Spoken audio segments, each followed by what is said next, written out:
brother Jack. You're watching Lights Out TV. This is Lights Out. I'm FAISAL Khan. Delighted to be joined by Mr. Sam Jones. Sam, how you doing? All right, mate. How are you? Not too bad. Thank you for asking. Sam, breaking news. Your man Joe Joyce has signed with Queensbury Promotions and Frank Warren's just talked to us about it.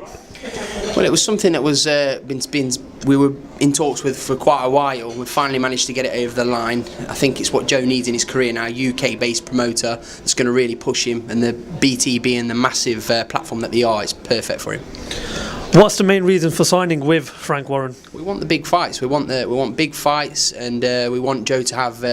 He's been in America, and he's been in and around all different platforms, but it's now time for a home base. First fight scheduled to be on the Billy Joe Saunders versus Shafat Asufi undercard at the Lambic Stadium in May. Yeah. Has there been any news on a potential opponent? Not just yet, but we'll have something confirmed in the next couple of days. It's going to be a keep busy fight for Joe, and then a massive fight in the summer.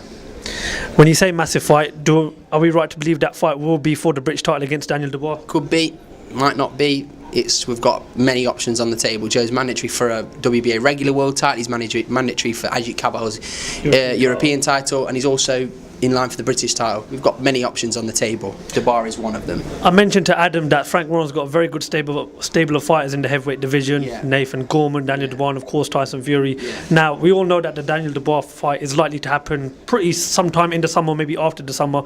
But then I asked him about Tyson Fury, and now you said you want the big fights. When would you look at Tyson Fury as a possibility? Whenever. Tyson Fury is, I'd say, a very good friend of mine, but he's the best heavyweight in the world. If you don't aim to fight the best in the world, what are you in boxing for? And that's what Joe wants to do. It's what we want to do as a team. So if that fight presented itself to us, we'd take it. It goes to show you have a lot of confidence in Joe Joyce. He's had 8 fights. You know, he's a former Olympian as well, and he's won titles already. How confident are you that Joe Joyce is ready to take that next step in boxing? Joe needs probably a couple more fights under his belt, proper good solid fights, and then he's ready. He is ready to get. It's what we're doing this for. It's what we've got BT on our side for. We want the big fights. And I understand you was also interested in stepping in on June the 1st against Anthony Joshua. How comes why didn't Eddie Hearn accept that offer that you made to him? Because apparently he's not credible enough, but Andy Ruiz is. And so that's it, isn't it? It's just, I think it's too much of a harder fight it's too much for a risk to fight Joe on his American debut, but I suppose it might not have made sense to fight a Brit on that card, but yeah. It's going to be a hell of a lot better than what it will be against an Andy Ruiz or a Trevor Bryan. Now, I obviously asked Adams and Frank Warren's thoughts on what the punishment should be for Jarrell Miller. Yeah. You know, being in the fight game as you are right now, what do you think the punishment should be for Jarrell Miller? It should be 3 failed drug tests. It should be a life ban, but it can't be, because you've got people like Canelo who's failed a drug test. Luis Ortiz has failed a drug test. There's been many failed drug tests. You can't do one for one and one for the other. I know he's failed more, but he'll probably get more of an extensive ban, but you can't ban him for life because of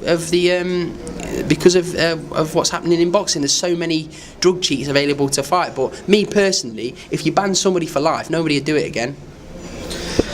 That's a fair point. And obviously, you know, I asked Adam his thoughts on Amir Khan on Saturday night. You gave you sort of gave your thoughts as well. Now, to the camera, what did you make of Amir Khan on Saturday night? Do you think he took the easy route out, or do you actually think he was generally really out? I think it's impossible to call Amir Khan. I can't call Amir Khan a quitter for knowing who he's been in the ring with. As a person I'm not a professional boxer. To call Amir Khan a quitter is a massive shout. He's been in the ring with Canelo. He's been in the ring with Marcus Maidon and big hitters in his career. Look at the guys he's fought. To call Amir Khan a quitter is a big shout.